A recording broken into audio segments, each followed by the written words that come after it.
네, 지난 시간에 이어서 정보통신 개론의 이 개념도 자체를 우리가 머릿속에 각인을 시켜 놓는 것은 상당히 중요합니다.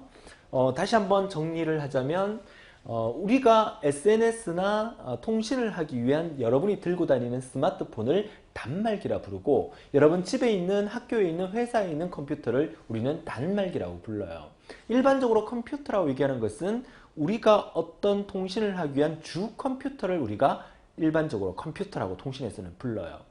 우리가 카카오톡을 쓰고 있다 그러면 카톡의 메인 컴퓨터가 주 컴퓨터가 되고, 수많은 사람들이 붙어서 서로 간에 통신을 하기 위한 이 부분을 우리가 단말기가 되겠죠. 단말기는 여러분의 스마트폰이나 여러분의 데스크탑 컴퓨터 또는 노트북 컴퓨터를 우리가 단말기라고 부른다는 거 잊지 않도록 하고요. 자, 메인 컴퓨터를 통해서 수많은 단말기가 연결되어 있는 부분을 하나를 뽑아서 나열한 게 이 그림이라고 했고요. 이 그림을 우리가 정보통신 시스템의 개념도라고 불러요. 시험에 나오는 얘기를 해드린다 그러면 전체를 봤을 때 컴퓨터 측에 붙어있는 이 부분을 우리가 데이터 처리계라고 부르고, 그래서 지난 시간에 설명드렸던 부분에서 다음 중 데이터 처리계에 속하는 것은 이라고 물었을 때 컴퓨터가 답인 경우가 많지만, 컴퓨터의 구성 요소는 크게 하드웨어와 소프트웨어로 구분한다면 하드웨어의 가장 중요한 장치가 Central Processing Unit, CPU이기 때문에 CPU가 정답으로 나오는 경우가 많다는 거 기억해 두시고, 나머지 부분 전부 다 데이터 전송계에 속한다는 거, 요거 기억하시면 되겠죠. 자, 전송계에 속하는 대표적인 장치가 컴퓨터 옆에 붙어서 컴퓨터의 비서 역할을 하는 CCU, 통신제어 장치, 그리고 단말기 옆에 붙어서 단말기의 전송을 제어하는 전송제어 장치, 그리고 중간에 있는 이 두 개, 자, 크게는 이렇게 또 한 번 세 등분으로 구분할 수가 있겠죠. 이렇게 한 등분, 이렇게 한 등분해서 세 등분을 구분했을 때 양쪽 끝에 있는 부분을 우리가 데이터 터미널 이퀴프먼트라고 해서 데이터 단말 장치라 부르고, 오른쪽에 있는 이 부분 역시 데이터 터미널 이퀴프먼트, 데이터 단말 장치, 가운데 있는 DC는 데이터 회선 종단 장치라고 불러요. 데이터 회선 종단 장치를 다른 말로 그냥 신호 변환 장치라 부르면서, 우리가 신호 변환하는 데 있어서는 출발하는 부분의 신호가 디지털 신호나 아날로그 신호가 출발을 하고요. 그리고 도착하는 지점에서도 디지털 신호나 아날로그 신호가 도착할 수가 있겠죠. 그러니까 그 중간에 신호 변환 장치의 양쪽 사이에 이 회선이 전봇대를 이용한 아날로그 회선일 경우와, 그리고 지하에 매설되어 있는 디지털, 광 케이블의 디지털 회선일 경우에 따라서 디지털을 아날로그로 바꿨다가 또다시 디지털로 바꿀 수도 있고, 또는 아날로그를 디지털로 바꿨다가 또 다른 아날로그로 바꿀 수 있다는 이 개념은 뒷페이지 다음 시간에 이번 시간에 아마 들어갈 겁니다. 신호 변환 장치를 구체적으로 공부하면서 다시 한 번 더 언급이 될 부분이에요. 자, 이 그림 정리가 되셨죠? 자, 이 그림은 중간중간에 수업할 때마다 제가 이 얘기를 해 드릴 수 있으니까 그냥 말로만 듣지 마시고 이거는 그냥 빈 종이에다가 한번 쭉 그려보는 것도 하나의 좋은 방법이라 되겠고, 여러분 그 문제풀이 할 때도 이 그림이 자주 등장하게 될 겁니다. 자, 기억해 두시면서, 자, 이어서 다음 페이지에 5번째죠. 정보통신 시스템의 형태와 이용 형태 뭐 이렇게 되어 있는데, 정보통신 시스템의 처리 형태는 크게 시분할, 실시간, 그리고 원격 일괄, 말 속에 의미가 다 있으니까 이런 용어들이 있다는 정도 봐두시면 돼요. 실시간은 바로바로 처리하는 거고, 시분할은 시간을 분할해서 처리하는 거고, 일괄 처리는, 원격 일괄 처리는 일정 기간 동안 모아두었다가 한꺼번에 처리하는 거. 일괄 처리의 대표적인 게 뭐 급여라든지 뭐 세금 같은 거, 이런 것들은 일정 기간 동안 그 사람이 했던 일을 모아서 월에 한 번씩 지급하는 월급이라든지, 뭐 한 달에 한 번씩 내는 각종 세금 같은 경우에는 일정 기간, 사용 기간 동안 모아두었다가 처리하는 게 원격 일괄 처리다, 이렇게 보시면 되겠고요.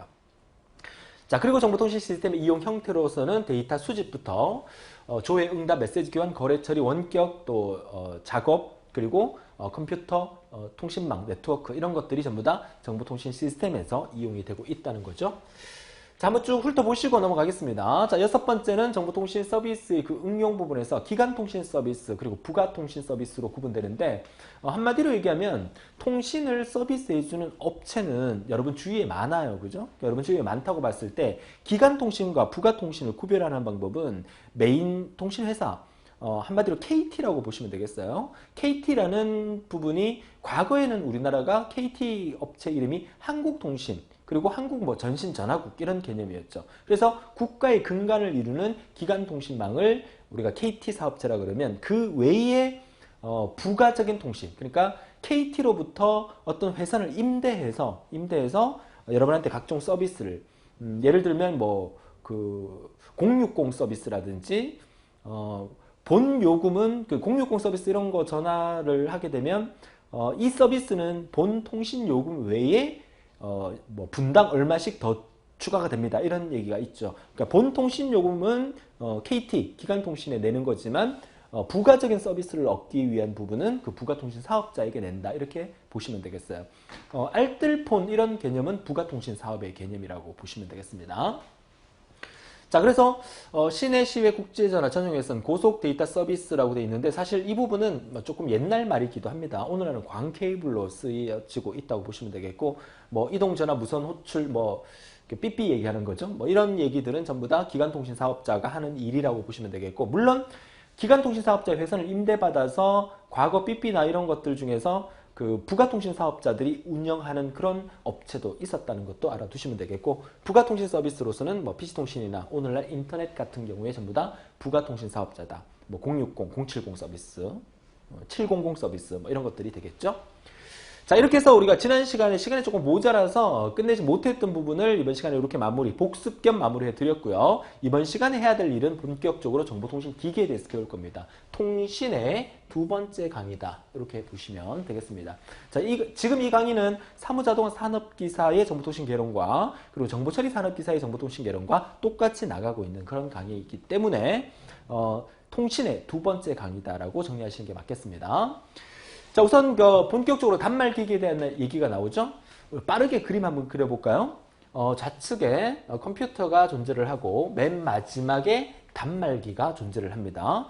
컴퓨터와 단말기 사이에 컴퓨터 옆에 붙어서 컴퓨터의 비서 역할을 하는 통신 제어장치 CCU가 있을 거고요. 단말기 옆에서 단말기의 전송을 제어하는 트랜스퍼 컨트롤, 전송 제어 장치가 있을 거예요. 자, 중간에 뭐가 있습니까? 신호 변환기가 있죠. 신호 변환기는 A라는 신호 변환기와 또 A라는 신호 변환기가 이렇게 통신회선을 통해서 연결이 되어 있죠. 가운데 이 부분은 통신회선입니다. 통신회선을 통해서 연결이 되고, 이 부분은 신호 변환기라고 하는데, 이 신호 변환기는 제가 이렇게 A라고 그냥 적은 이유는 신호 변환기는 신호에 따라서 여러 가지가 들어갈 수 있어요. 모뎀이 들어갈 수도 있고 DSU가 들어갈 수 있는데, 모뎀의 개념이 이따 설명드리고 DSU도 이따 설명드리겠습니다. 아무튼 신호 변환기가 똑같은 게 들어가야 돼요. 자, 이 부분을 우리가 구분했습니다면 이렇게 나눠서, 자, 이 부분에 해당되는 이 부분을 우리가 뭐라 불렀죠? 그렇죠. 데이터 처리계라고 불렀고요. 자, 나머지 전체를 우리가 데이터 전송계라고 불렀습니다. 자, 이 부분은 전송계에 속하는 게 아닌 것은 처리계에 속하는 것은 문제 나올 수 있다고 말씀을 드렸고, 자, 그리고 이 중간을 이렇게 3등분을 해서, 자, 이 부분을 우리가 DT, 데이터 터미널 이퀴프먼트라고 불렀고, 또 이 부분도 우리가 DT라고 불렀죠. 자, 중간에 신호 변환기 있는 부분을 우리가 DC, 데이터 회선 종단 장치다. 이렇게 우리가 불렀어요. 자, 제가 금방 그림을 그렸죠? 여러분들도 제가 금방 그리듯이 앞서 보여드렸던 그 그림을 이렇게 빠르게 그릴 수 있을 정도로 개념을 정확하게 알아두는 게 중요하다고 말씀을 드립니다. 자, 그 중에서 우리가 단말기의 정의, 단말장치의 기능, 단말장치의 분류에 대한 설명을 하고 있는데, 이 부분에 대한 얘기를 하고 있는 거예요. 사실 이 부분에 대한 얘기를 하고 있다고 보는 게 더 맞습니다. 단말기라고 하는 것은 터미널이니까 맨 끝에 존재하는 거다라는 개념이고요. 단말장치 기능은 뭐 입력과 출력, 어떤 데이터를 여기서 입력을 하죠. 그리고 전송받은 내용을 출력도 하죠. 또 어떤 데이터를 입력했을 때 이 자체에서 기억 기능도 갖고 있다는 거죠. 물론 단말기 중에서는 단순히 입력과 출력만 할 수 있는 단말기가 있고, 우리 앞서 아마 배웠을 것 같은데요. 단순한 입력과 출력만 하는 단말기를 우리가 더미 단말기다 이렇게 배웠고, 그리고 기억 기능까지 갖고 있는 단말기를 우리가 인텔리전트 단말기, 지능 단말기다 이렇게 우리가 배웠을 텐데, 자, 그 개념은 나중에 문제 풀 때 한 번 더 언급이 될 겁니다. 자, 이 그림 다시 한번 정리해 두시고, 그래서 단말기의 분류는 제가 이게 따로 적지는 않았지만 일반적인 단말기, 그 더미 단말기라고 일단 부를게요. 더미, DUMMY라고 부릅니다. 더미 단말기와 그리고 지능 단말기, 인텔리전트 단말기 두 가지 정도로 구분할 수 있겠습니다. 자, 좋습니다. 자, 이어서 단말기에 대한 일단 개념과 단말기 기능에 대해서 봤고요. 그 다음에 이어서 단말 장치 사이의 접속 규격, DT와 DC의 접속 규격에 대한 얘기인데요. 자, DT와 DC의 접속 규격은 이 EIA라는 곳에서 EIA 그 국제적으로 어떤 통신 그 규약을 만들어내는 기관이에요. EIA라는 기관. 이런 기관에서 DT와 DC의 접속 규격은 어떻게 하겠다라고 얘기하는 건데, 사실 지금 이 칠판의 내용을 보시게 되면 상당히 어렵다, 이거 다 외워야 한다 이렇게 생각을 하는데요. 개념을 먼저 설명을 드릴게요. 우선 앞서 제가 반드시 외워야 된다는 이 그림으로 넘어왔을 때, 그죠? 지금 설명하고 있는 게 뭐냐면 이 DT와 DC 간의 이 부분에 접속하는 규격을 얘기하는 거예요. DT와 DC의 접속 규격. 물론 이쪽도 DT가 있으니까 이 부분에 접속되는 이 규격을 얘기하는 거죠. 자, 이런 얘기가 예가 될지 모르겠지만 우리가 생각을 해보세요. 우리가 어떤 전자제품이 있어요. 그 전자제품을 항상 우리가 그 코드에 꽂죠. 돼지 콧구멍이라고 제가 보통 표현을 하는데, 자, 돼지 콧구멍이 이렇게 있어요. 그죠? 자, 뭔지 아시겠죠? 자, 우리가 어떤 전자제품을 드라이기나 뭐 그 충전기나 여기에 꽂았습니다.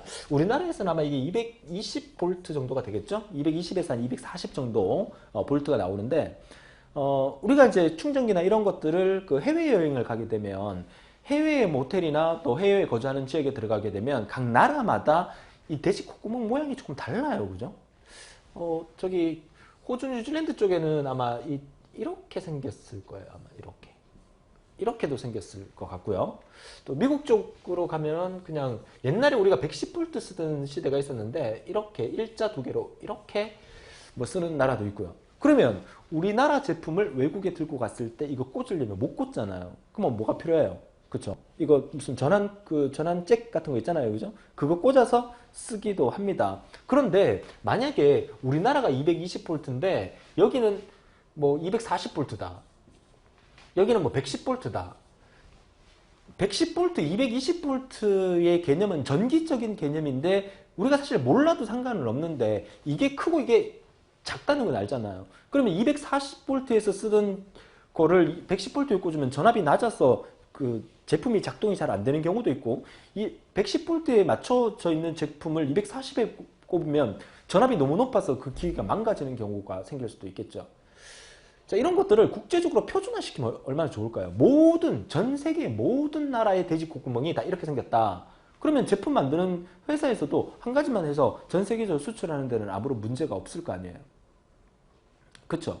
제가 무슨 얘기 하는지 아시겠죠? 그러니까 항상 모든 제품에는 표준화가 필요하다는 거죠. 자, 요렇게 우리 하기로 했으니까 요렇게 하기로 하자라는 표준화. 그래서 이 통신에서도 이쪽 DT 부분과 이쪽 DC 부분을 접속할 때 규격을 정해놓자. 그 규격을 정해놓고 전 세계 모든 국가들이 그 통신 규격에 따르자. 그러면 우리나라가 이 통신 부분의 강국입니까? 뭐 일본이 강국입니까? 아무래도 이 컴퓨터가 처음 그 발명이 된 나라는 미국이고, 미국이 강대국이니까 미국에서 어떤 그 기관들을 만들어서 전 세계를 이제 통합하는 그런 기관들이 많아요. 그래서 이 앞서 봤던 EIA라는 그런 그 표준화 기관에서 DT와 DC 접속 규격은 이렇게 하자라고 규정을 지은 거예요. 제가 지금 뭘 설명드리는지 알겠죠? 자, 그러면 다시 뒤로 가서 자, 이 부분 보세요. EIA라는 기관에서 규정하고 있는 변복조기와 단말기 사이의 연결 접속은 RS-232C 스탠다드 케이블을 이용을 해서 연결을 하자. 그 스탠다드 케이블은 25핀 커넥터다라는 얘기입니다. 그 25핀 커넥터는 요즘은 잘 볼 수가 없는데, 제가 화면에서 사라졌다고 해서 딴짓하고 있으면 안 됩니다. 오프라인 강의 있으면 제가 이런 얘기를 자주 하는데, 제가 이 케이블, RGB 케이블은 여러분 많이 보셨을 겁니다. 이게 모니터하고 모니터 연결하는 케이블이잖아요. 이 케이블 보면 여기에 핀이 막 있어요. 그죠? 핀이. 이 핀의 개수에 따라서 그 기능이 달라지는데, 우리가 뒤에서 배우겠지만 이 핀이 여러 개가 있으면 이 여러 개의 핀에 하나하나의 기능들이 따로 있어요. 우리가 뒤에 나오겠지만 지금 이거는 25핀 케이블은 아닙니다만은 지금 여기서 말하는 것은 DT와 DC를 접속할 때는 여기에 핀 개수가 25개인 핀으로 연결을 해라 라고 규정을 준 거예요. 누가? EIA에서. EIA에서. 제가 뭘 설명드리는지 이해를 하고 계시겠죠? 자, 그러면 여기 설명하고 있는 변복족이라고 그랬는데 모뎀이라고 설명되어 있어요. 자, 모뎀에 대해서는 뒤에서도 한 번 더 언급이 될 겁니다. 자, 간단하게 설명드리면 변조와 복조를 함께 하는 장치다. 변조의 개념과 복조의 개념을 함께 하는 장치다. 변조를 영어로 하면 modulation이라고 하고요. 복조를 영어로 하면 demodulation이라고 합니다. 그래서 이 modulation의 MO와 demodulation의 DM을 합쳐서 모뎀이라 부르고 우리말로 부를 때는 변복족이라 부르는 거죠. 그러면 변조의 개념은 신호를 바꾼다는 의미인데 디지털 신호를 아날로그 신호로 바꾼다는 개념을 우리가 변조라고 부르고요. 그리고 아날로그 신호를 다시 원래의 디지털 신호로 바꾼다는 개념을 우리가 복원시킨다 해서 복조라고 불러요. 그러면 변조도 하고 복조도 하는 신호 변환기를 우리가 이름하여 변복족이다. 모뎀이다. 이렇게 얘기를 하는 거죠. 아, 모뎀이라는 얘기 많이 들어봤어요. 과거부터 여러분들이 통신을 하기 위해서는 컴퓨터에 모뎀이라는 장치를 꽂았어야 되죠. 과거에 요즘은 여러분 컴퓨터로 인터넷 할 때 모뎀이라는 장비를 사실 쓰지는 않습니다. 근데 여러분 집에 뭐 KT나 뭐 LG U+나 뭐 이렇게 인터넷을 신청을 하면 인터넷 설치 기사가 와서 여러분 집에 뭐 이렇게 직사각형으로 되는 뭐 까만색 기계 장비를 하나 달아줘요. 그 달아주는 장비를 보통 우리가 모뎀이라고 불러버리는데 사실 그 장비의 이름은 모뎀은 아니에요. 최근에는. 과거에는 이 모뎀이라는 개념을 컴퓨터 본체에 이제 카드 형식으로 꽂아서 거기다가 전화선을 연결하는데 앞서 그림을 통해서도 제가 말씀을 드렸지만 모뎀이 하는 역할은 디지털을 아날로그로 바꿨다가 다시 아날로그를 디지털로 바꿔요. 우리 집에 있는 전화선이 있어요. 친구 집에 있는 전화선이 있어요. 과거에는 이 전화선 자체가 아날로그 신호로 전송이 됐단 말이죠. 그러다가 어느 순간부터 컴퓨터가 보편화되면서 전화선의 일부를 떼서 여기다가 컴퓨터를 연결을 했잖아요. 여러분 집에서도 컴퓨터를 이렇게 연결했잖아요. 컴퓨터에서 나오는 신호는 디지털이란 말이에요. 여기서 나오는 디지털 신호와 여기서 나오는 디지털 신호를 이렇게 통신할 수는 없었어요. 이 회선을 이용을 했었어야 됐거든요. 그러니까 이 회선을 이용하다 보니까 여기서 나오는 디지털 신호를 아날로그로 바꿨다가 다시 이 아날로그를 디지털로 바꿔주는 그 장비가 필요했기 때문에 모뎀이라는 게 초창기에 인터넷을 쓸 때, 통신을 쓸 때 사용이 됐다는 거죠. 자, 요 얘기는, 모뎀에 대한 얘기는 뒤에서 자세히 또 설명을 드리게 될 겁니다.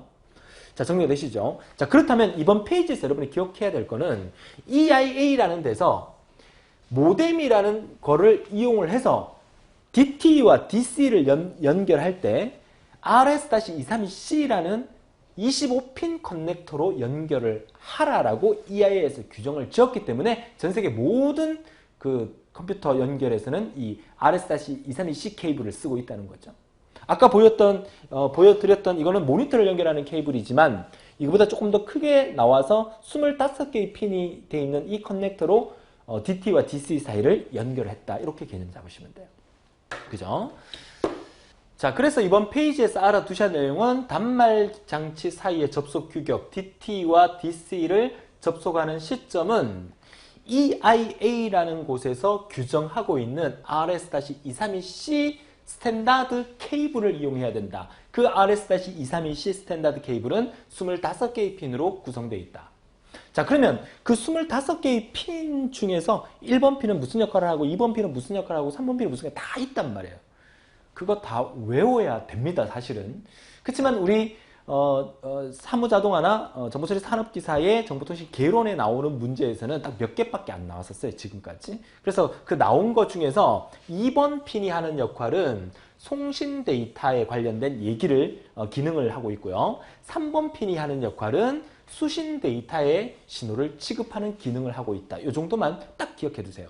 뭐 쉽잖아요. 2번 핀 송신 데이터, 3번 핀 수신 데이터. 그죠? 자, 그 다음에 커넥션의 신호선 중에서 용어입니다. DTR은, DT 뭔지 또 헷갈리시면 안 돼요. 앞서 그림에서 우측 끝에 있었던 전체를 DT라고 불렀어요. 데이터 터미널 이퀴프먼트. DT가 정상적인 동작 상태에 있음을 DC에게 통보한다. DT가 정상적인 동작 상태에 있다는 것을 중간에 DC한테 통보하는 역할을 하는 것을 우리가 DTR이라고 하고요. DSR은 DC가 송신할 준비의 완료 여부를 DT에게 통보한다. 자, 지금은 그런 기능을 하고 있구나만 기억하면 된다고 말씀드렸어요. 문제풀이 할 때 이 문제가 나올 겁니다. 나올 때 한 번 더 자세히 설명을 드릴 겁니다. 자, DCD는 DC가 선로 쪽에서부터 감지할 수 있는 크기의 신호를 수신하고 있음을 DT에게 통보를 하고요. 자, TXT는 텍스트죠. 데이터를 전송할 목적으로 DT에서 DC로 이송을 한다. 자, 그런 개념으로 보시면 되겠고, 그다음 RTS는 Request to Send라고 해서 모뎀과 DT 간의 신호로 송신할 데이터가 있다는 의미입니다.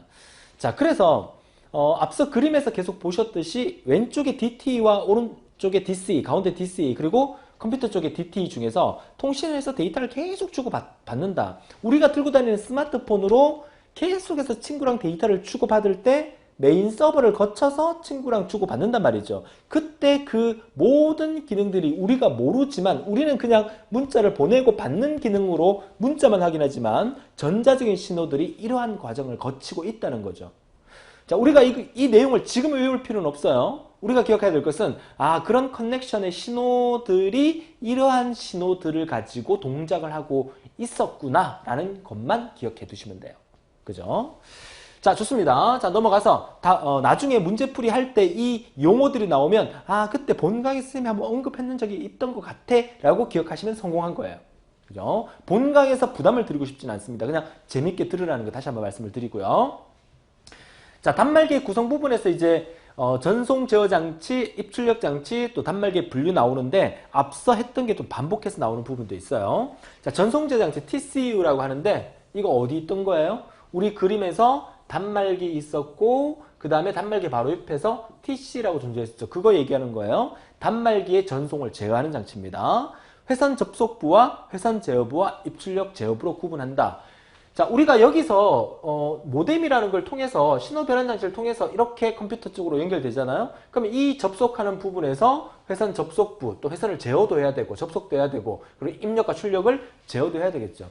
상식적인 범위 내에서 단말기가 하는 일 정도를 생각하면 사실 이것도 처음에 나왔던 문제예요. 전송 제어 장치 TCU가 하는 역할이 아닌 것은 했을 때 TCU가 데이터 처리 기능을 하겠습니까? 단말기 옆에 붙어 있는 거니까 회선을 접속하고 회선을 제어하고 입출력을 제어하는 역할을 하겠죠. 그죠? 뭐 데이터를 처리한다. 이게 틀린 답으로 우리가 찾아주시면 되겠죠.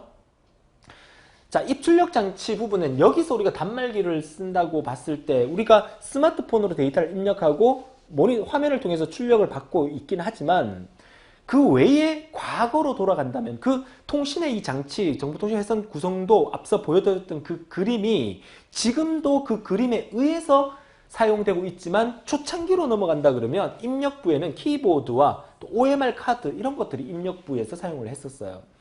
여러분 시험 칠 때 사용되는 OMR 카드 역시나 입력 장치입니다. 거기다가 까만색 그 컴퓨터용 사인펜으로 마킹을 하고 난 다음에 집어넣게 되면 그 데이터가 입력이 돼서 합격 불합격 여부를 가려주는 그런 형태로 쓰이는 거니까 OMR 카드나 뭐 키보드 당연히 입력부에 해당이 되는 거고요. 출력 장치 부분은 프린터나 모니터가 당연히 출력 장치가 되겠죠. 여러분 스마트폰의 액정 화면도 모니터의 한 종류라고 보시면 되겠어요. 그죠? 자, 단말기의 분류 아까 앞에서 제가 잠시 언급해 드렸었죠? 단순 단말기, 더미 단말기라고 합니다. DUMMY, 더미 단말기. 단말기의 프로그램 기능을 기억하거나 처리할 수 있는 능력이 없는 단말기다. 단순히 입력과 출력만 가능한 단말기다.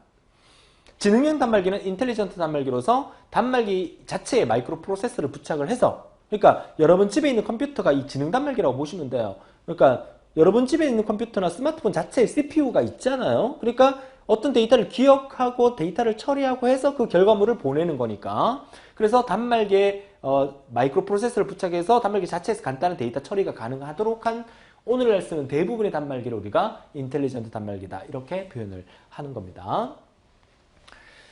자, 그 다음에 이제 교환기와 전송기기라는 부분이 나오는데 지금 우리가 이번 단원에서 배우는 거는 정보통신에 관련된 기기에 대해서 배우는 거죠. 그래서 기본 단말기 외에 교환기, 또 전송기 뭐 이런 그 분류에 포함되는 것들이 어떤 것들이 있는지 한번 보죠. 자, 교환회선은 저속도 데이터 통신을 위해 필수적으로 이용될 뿐만 아니라 전용회선 사용 시 그 고장에 대비한 예비회선으로서의 역할도 수행하게 되고 그리고 여러 가지 이제 교환회선에 필요한 장비로서는 또 자동 응답기와 자동 호출기 등이 있다. 그러니까 교환기라는 말 자체가 말 그대로 신호 변환 기어랑은 조금 달라요. 신호 변환이 좀 다른데 통신을 할 때 너무 옛날 얘기로 돌아가는 것 같은데 지금은 우리가 전화 다이얼 버튼만 누르면 바로 우리가 받는 측에서 받을 수 있지만 과거에는 전화 다이얼을 그러니까 그 집집마다 전화기가 있었다 하더라도 그 집집마다 전화번호가 없는 경우가 대부분이에요. 그러니까 너무 옛날 얘기이기 때문에 좀 그렇긴 하지만 우리 집 전화번호가 예를 들어서 123번이고 상대방 전화번호가 354번이에요. 그러면 이 전화 수화기를 들고 354번을 누르면 이 집으로 전화가 안 가요. 어떻게 가요? 이 전화 수화기를 그냥 들거나 또는 들고 난 다음에 어떤 버튼을 하나 누르게 되면 중간에 교환국으로 가요. 교환국. 그래서 교환국의 그 교환 상담원이 네 말씀하세요. 그러면 친구 집 123번 좀 돌려주세요 하면 이렇게 전화 걸리면서 네 알겠습니다. 잠시 기다리세요 하면서 여기서 123번으로 딱 커넥트를 시켜줘요. 연결을 시켜줘요. 그럼 여기서 벨이 울리죠. 그러면 전화를 받아요. 그리고 통화를 하는 거예요. 너무 옛날 얘기인 것 같은데요. 그래서 이제 교환국에 대한 개념을 여러분들이 이해하기 위해서는 이게 필요하다는 거죠. 물론 요즘은 이 교환국이 어떻게 됩니까? 사람이 하는 게 아니라 전자적인 신호로 다 이루어지기 때문에 내가 이 번호를 누르면 이 교환국 자체에서 그러니까 KT 본사에 있는 메인 컴퓨터에서 자동으로 연결해서 전화를 받게 만들어주는 그런 역할을 하게 되는 거겠죠. 그래서 교환기기라는 의미는 요즘 우리가 쓰면서는 잘 이해를 못하고 있지만 틀림없이 들어가 있는 부분 중에 하나다라는 얘기예요. 네, 이어서 두 번째 이 전송기기 부분에서는 DT 간의 정보를 송수신하기 위해서는 DT와 이쪽 왼쪽에 있는 DT와 오른쪽에 있는 DT와 정보를 송수신하기 위해서 중간에 뭐가 있다고 그랬죠? 그러니까 DCE 부분이 있죠. DCE 부분에서는 디지털을 아날로그로 바꾼다 그러면 이 중간에 모뎀이라는 장치가 신호 변환기로 들어가 있을 거예요. 자, 이 말은 DT 간의 송수신하기 위해서 연결 전송 구간을 구성하는 요소로서는 신호 변환기와 통신회선으로 이루어져 있다. 이 말 자체의 의미가 뭡니까? DT와 DT를 연결하는 이 구간에서는 DCE 부분인데 통신회선 부분과 신호 변환기로 구성되어 있다. 이 얘기를 하는 거죠. 결국 앞에 있는 그 그림을 다 이해한다 그러면 이런 말들 자체가 너무 쉽게 와닿게 되는 거죠. 자, 두 번째 신호 변환기의 종류에는 모뎀, 음향 결합기, 그리고 디지털 서비스 유닛이 있다라고 되어 있는데 자, 이 부분에서 이제 나왔으니까 제가 간략하게 또 설명을 드리죠. 자, 디지털 신호를 디지털로 바꿨다가 또다시 디지털로 바꿔주는 신호 변환이 있다고 지난 강의 때 설명을 드렸었어요. 그리고 아날로그 신호를 디지털로 바꿨다가 또다시 원래의 아날로그 신호로 바꿔주는 게 있고요. 그 다음에 아날로그 신호를 디지털로 바꿨다가 또 다른 다시요. 아날로그 신호를 아날로그로 바꿨다가 다시 원래의 아날로그 신호로 바꾸는 게 있고요. 지금 경우의 수 4가지를 적어보는 거예요. 그 다음에 디지털 신호를 아날로그로 바꿨다가 다시 원래의 디지털 신호로 바꿔주는 거예요. 자, 디지털 아날로그로 만들 수 있는 경우의 수가 이거 4가지가 맞죠? 디지털을 디지털로, 아날로그를 디지털로, 아날로그를 디지털로, 아날로그를 아날로그로, 그 다음에 디지털을 아날로그로. 그죠? 이렇게 적어놓고 보니까 잘 안 보여요. 그죠? 4가지 경우가 있습니다. 여기서 사용되는 신호 변환기의 종류가 각각 다르다는 거예요. 기본적으로 우리가 가장 많이 쓰는 게 전화로 쓰는 이 전화선을 이용해서 보내는 건데 컴퓨터의 신호가 디지털이니까 전화선에 아날로그로 보냈다가 다시 원래로 보내주는 거. DRD. 여기에 쓰는 신호 변환기가 모뎀입니다. 모뎀을 쓰고요. 그 다음에 디지털을 원래의 디지털로 바꾸는데 이게 다 똑같은 개념이 아니라 이 디지털을 또 다른 디지털로 바꿨다가 그러니까 이 디지털 신호와 이 디지털 신호는 다른 거예요. 그리고 이 디지털 신호와 이 디지털 신호는 같은 거예요. 그러니까 원래의 디지털로 복원시키는 거죠. 이때 쓰는 장비를 우리가 디지털 서비스 유닛 DSU라고 불러요. 지금 여기 신호 변환기 종류에는 모뎀, 음량 결합기, 디지털 서비스 유닛이 있다 이렇게 돼 있죠. 그 다음에 아날로그를 디지털로 바꿨다가 다시 아날로그 바꿔 여기에서 사용되는 게 실제로 음향 결합기를 사용합니다. 아날로그 신호 자체가 음향이니까 음향 결합기를 쓰고요. 그 다음에 아날로그 신호를 아날로그로 바꿨다가 또다시 아날로그로 바꾸는 거는 아날로그만 그대로 전송되는 거예요. 과거 전화기 부분에서 이거는 그냥 증폭기라는 걸 써요. 증폭기. 이렇게만 쓰는데 사실 우리가 시험에 나오는 종류는 이 DSU하고 모뎀만 기억하시면 돼요. 이거 두 개는 거의 시험에 출제가 되지 않아요. 사실 내용 자체도 그렇게 중요한 내용은 아니고요. 그래서 디지털을 또 다른 디지털로 바꿨다가 원래 디지털로 변환을 시켜주는 신호 변환기를 DSU라고 하고, 그 다음에 디지털을 아날로그로 바꿨다가 다시 원래 디지털로 바꿔주는 것을 모뎀이라고 합니다. 그런데 이 두 가지를 기억하라고 그랬는데 여기서도 지금 모뎀이라는 거와 디지털 서비스 유닛의 DSU입니다. 이거 오타입니다. DSU가 사용이 되고 있어요. 근데 여기서 궁금증이 하나 있죠. 지금 질문을 합니다. 이제 수업을 집중해서 듣고 계신 분은 이 질문을 할 거예요. 선생님, 그러면 모뎀의 경우는요, 디지털을 아날로그로 바꿨다가 다시 아날로그 디지털로 바꾸잖아요. 그러면 여기에서도 모뎀을 쓰면 되는 거 아닙니까? 아날로그를 디지털로 바꿨다가 디지털 아날로그로 바꾸는 거니까 아날로그 디지털, 디지털 아날로그나 디지털 아날로그나 아날로그에서 아날로그 디지털이나 똑같은 의미 아닙니까? 이렇게 묻는 학생들이 많아요. 아주 좋은 질문이에요. 근데 우리가 한 가지 잊고 있는 게 있어요. 뭘 얘기하느냐면 앞서 그림을 다시 가겠습니다. 자, 이 그림에서요, 우리가 신호를 변환하는 이유가 뭡니까? 뭐예요? 여기서 나오는 신호, 디지털 신호를 원래대로 만들어 줘야 되잖아요. 내가 여기서 사랑해라는 문자를 보냈어요. 그럼 여기에 사랑해라고 문자가 도착을 해야 되잖아요. 그러면 이 문자는 출발할 때 디지털로 출발한다는 얘기예요. 그럼 도착할 때 원래의 사랑해 디지털로 나와줘야 된다는 얘기잖아요. 근데 왜 중간에 신호 변환기가 필요하냐면 이 회선 자체가 아날로그 회선이에요. 이 회선 자체가 아날로그 회선이라는 거예요. 옛날 그 전봇대 전화선들요. 그러니까 거기에 보낼 거란 얘기죠. 그러면 여기서 최초의 디지털을 아날로그 회선을 통해서 보내기 때문에 디지털을 아날로그로 바꾸기 위해서 필요한 신호 변환 장치가 모뎀이라는 거예요. 그러니까 통신 회선을 기준으로 보세요. 통신 회선을. 이 통신 회선을 기준으로 봤을 때 디지털을 아날로그로 보내기 위해서 이 통신 회선에 적합한 형태로 만들기 위해서 최초로 변환하기 때문에 이때가 모뎀이 쓰는 거예요. 이해할 수 있겠습니까? 그러면 이 아날로그 신호를 다시 이 디지털로 바꾸는 것도 모뎀이 모듈레이션, 디모듈레이션이니까 변조와 복조하는 거니까 디지털을 아날로그로 바꾸는 게 변조, 이 아날로그를 다시 원래의 디지털로 바꾸는 걸 복조, 그래서 변복조 기능을 하는 모뎀이고요. 그러면 여기에 있는 이 컴퓨터에서 다시 출발하는 신호는 디지털을 아날로그로 바꾸면서 변조하고 그 다음에 다시 복조하기 때문에 변복조기 모뎀이라고 부르는 거죠. 그러니까 앞서 뒤에서 말씀드린 아날로그를 디지털로 바꿨다가 디지털을 아날로그로 바꾼다는 것은 중간에 이 디지털은 이 회선 자체가 디지털 회선일 경우를 얘기하는 거죠. 이해되시죠? 자, 오늘날은 전부 다 회선 자체가 뭡니까? 광 케이블로 연결되어 있죠. 엄청나게 속도 빠른 이 회선은 뭡니까? 디지털 회선이에요. 그쵸? 그러면 우리 집에서 옛날 전화기 있죠? 이 전화기. 이 전화기로 전화를 하려고 그러면 전봇대를 통해서 가는 게 아니라 지하에 매설되어 있는 광 케이블을 통해서 전화가 간다 그러면 이렇게 가는 거니까 여기서 발생되는 이 아날로그를 어떻게 디지털로 바꿨다가 그리고 상대방 집에 도착하는 이 전화기에 다시 원래 아날로그로 바꿔야 되잖아요. 그쵸? 이럴 때 바꿔주는 게 아날로그를 디지털로 디지털 아날로그로 바꿔주는 게 아니에요. 그때 음향결합기를 쓴다는 거예요. 그죠? 그래서 그 차이를 이해를 하셔야 됩니다. 중요한 포인트는 중간에 있는 회선이 아날로그 회선일 경우에는 모뎀을 쓰고, 그죠?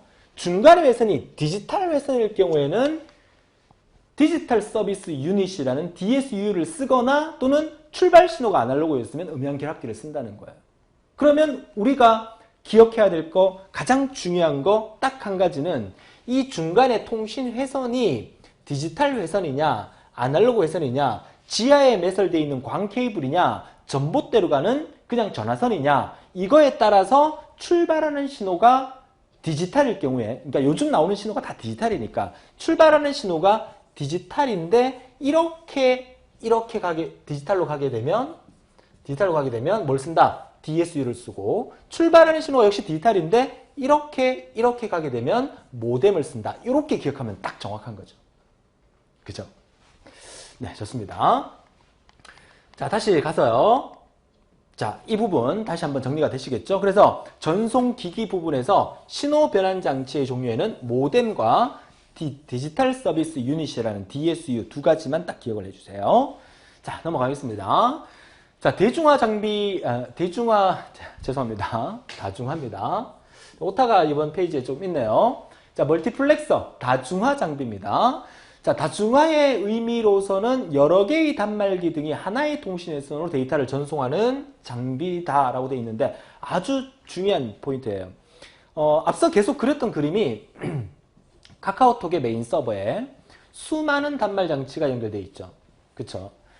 카카오톡 회원 가입자 수가 거의 한 3천만 명을 육박을 한다고 합니다. 3천만 명이 가입자라 그러면 우리나라 인구 5천만 명 중에서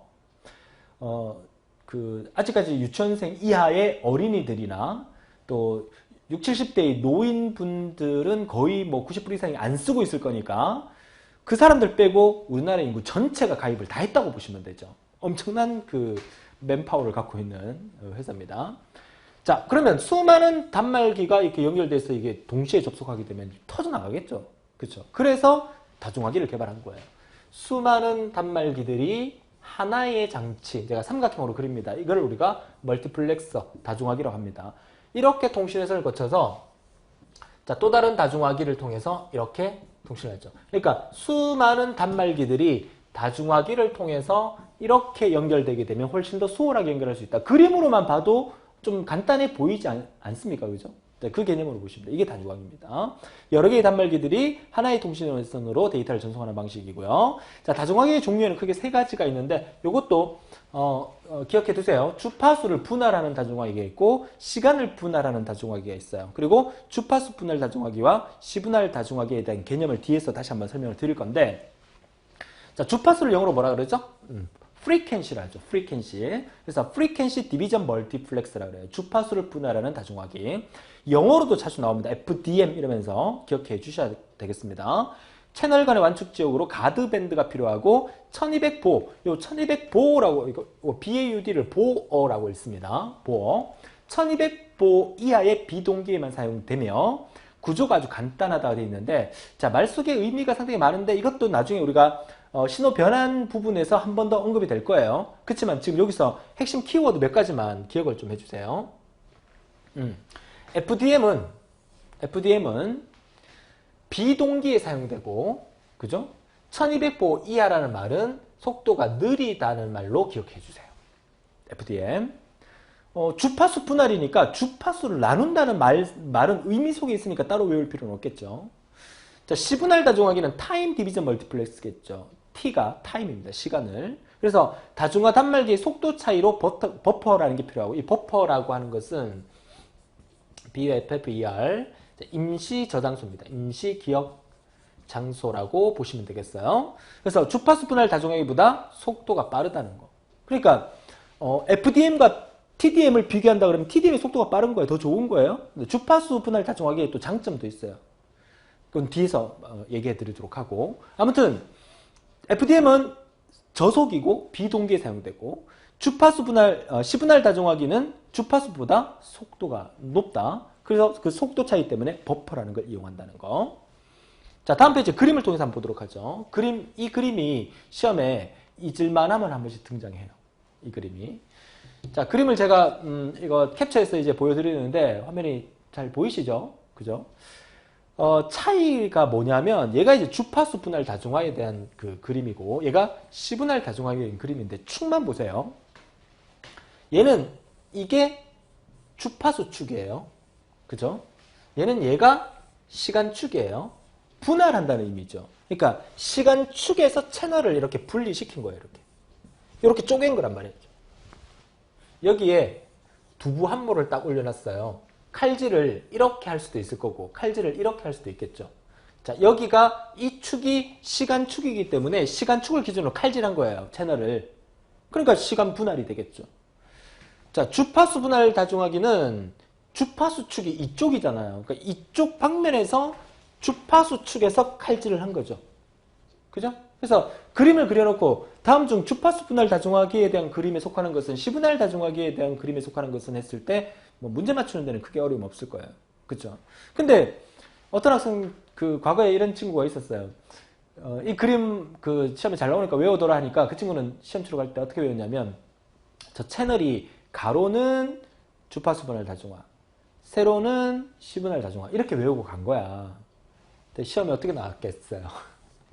시험에 이렇게. 자, 이쪽이 주파수축, 이쪽이 시간축. 그래서 채널이 이렇게 그림이 나온 거야. 그 친구는 가로는 주파수 분할, 세로는 C분할.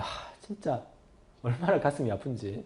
그죠? 시간 분할이, 시간축이 이쪽이니까 시간축을 기준으로 잘랐으니까 이 그림은 시간 분할 다중화에 대한 그림이 되겠죠. 뭐 그 정도 여러분들은 실수하지 않을 거라고 봅니다. 그래서 그림 자체가 그렇게 어렵진 않으니까 기억해 두시는데 이렇게 그 중간에 이게 보호대라고 이렇게 돼 있죠. 그러니까 요 채널과 요 채널 사이가 이렇게 부딪히면 안 되기 때문에 요만큼의 간격이 존재한다는 얘기죠. 이걸 우리가 가드밴드라고 합니다. 보호대역이라고. 그러니까 채널과 채널 사이에 보호시켜준다는 의미죠. 그런 부분도 존재를 한다는 것도 같이 알아두시면 되겠죠. 그죠? 자, 이어서 이제 네 번째인데, 이제 그러니까 다중화기에 이어서 이제 집중화기 나오는데, 집중화기와 다중화기는 전혀 다른 의미입니다. 요거 알아두세요. 하나의 고속회선에 다수의 저속 통신회선을 접속하기 위한 장치고요. 그러니까 고속회선에 저속을 접속하기 위한 장치라는 얘기예요. 그래서 통신량이 많을 경우에 적합하고요. 그리고 통신 선로를 또 공동으로 이용할 때 적합한 장비다라고 보시면 되겠고, 그림으로 표현하자면 이렇게 표현할 수 있겠어요. 이렇게 사다리꼴 모양으로. 우리 앞서 다중화기는 이렇게 그렸잖아요. 그러니까 여러 개의 회선이 들어가서 하나로 나오는 게 다중화기라면, 멀티플렉서, MUX라면, 집중화기는 여러 개의 회선이 들어가서 또다시 여러 개로 나올 수 있다는 거예요. 컨센트레이트라고 합니다. 집중화기. 그죠? 그렇게 이해하시면 되겠고. 그래서 하나의 고속회선에 다수의 저속통신회선을 접속하기 위한 장치로서 통신회선이 많을 경우에 쓰인다는 거. 여기서 말하는 하나의 고속통신회선, 선이 하나라는 의미가 아니라 여러 가지 고속회선 하나하나에다가 저속회선 또 하나하나를 연결해서 사용을 한다. 이렇게 보시면 되겠습니다. 자, 종류에는 전단 처리기, 선로 공동이용기, 모뎀 공동이용, 포트 공동이용기가 있다. 이거는 기출문제에서 집중화기의 종류에 속하는 게 아닌 것에 대해서 한번 나왔기 때문에 제가 종류를 적어봤는데 문제 풀 때 그때 정리하도록 하겠습니다. 지금 외울 필요는 없으세요. 자, 마지막으로 전화기인데요. 사람의 음성 에너지를 전기 에너지로 변환하고 다시 전기 에너지를 음성 에너지로 변하는 장치. 뭐 기본적인 원리가 우리 초등학교 때 많이 했던 야쿠르트 병이나 종이컵에 실 연결해서 아 하면 상대방이 들리는 거 있죠. 그 실이라는 그 자체가 통신 회선이 되겠죠. 그래서 아날로그 신호를 실을 통해서 흔들림을 통해서 주파수를 통해서 전달해서 원래의 신호가 컵이 복원시켜주는 역할을 하겠죠. 전자교환 방식이 있고 또 교환 제어 방식으로서는 단독과 공통 제어 방식이 있다. 아, 이런 게 있구나 정도만 봐두시면 돼요. 요즘 최근에는 전화기 문제는 거의 안 나옵니다. 자, 접속 장비 모뎀, 케이블 모뎀, 허브, 브릿지인데요. 자, 모뎀에 대한 얘기는 앞서 마르고 닳도록 설명했기 때문에 더 이상 설명하지 않겠습니다. 한번 읽어보면 되겠고, 자, 모뎀에서 조금 더 발전해서 케이블을 연결한 모뎀에서 케이블 모뎀이라 해요. 일반 모뎀에 비해서 케이블 모뎀은 네트워크, 그죠? 네트워크 통신망에 항상 연결되어 있고 월간 일정한 요금을 내게 되므로 많은 시간을 쓰는 사람들의 경우는 유리하다.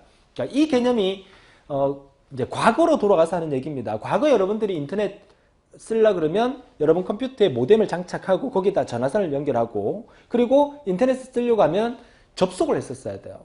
옛날에 그 천리안 하이텔 라우누리 이거 쓰보셨어? 발음이 지금 꼬이고 있습니다. 천리안 하이텔 라우누리를 써보셨던 분들은 왜 이런 거 기억나시는지 모르겠어요. AT, DT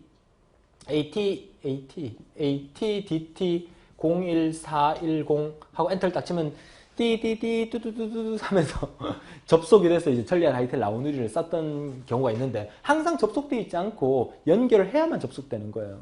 요즘 우리가 쓰는 인터넷 생각해 보세요. 여러분들이 만약에 그 네이버 들어가고 싶어. 그러면 인터넷 연결 버튼 클릭해갖고 인터넷이 연결되었습니다. 메시지 뜨면 네이버 쳐서 들어갑니까? 그렇진 않죠. 컴퓨터에 부팅만 시키면 자동으로 연결되어 있고 내가 컴퓨터를 끄지 않는 이상은 항상 네트워크가 접속되어 있는 그런 상태가 되겠죠. 그죠?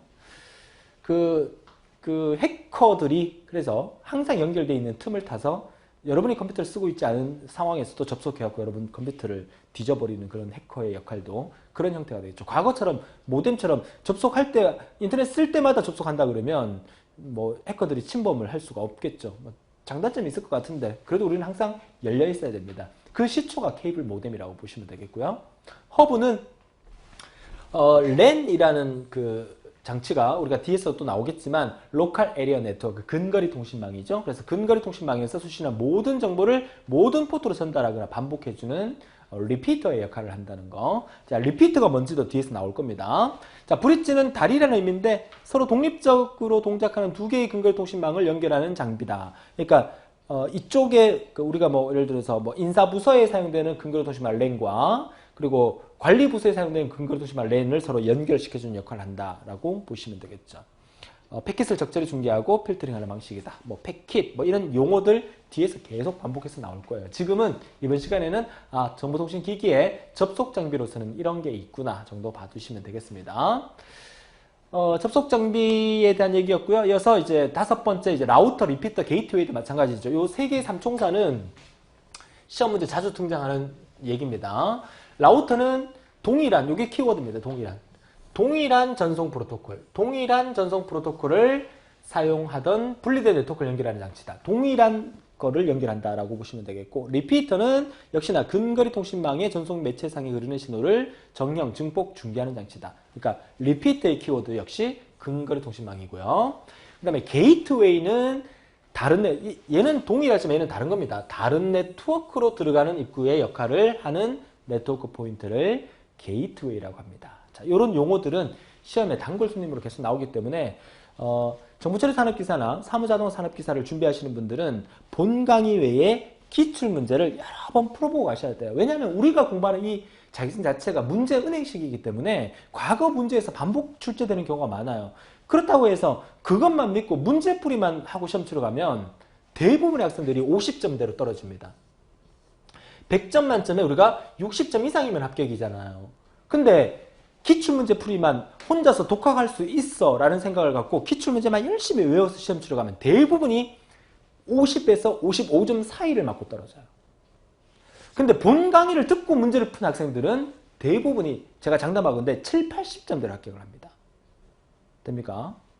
본 강의를 듣고 문제풀이를 소홀했다. 그런 학생들은 55에서 65점으로 당락이 결정이 됩니다.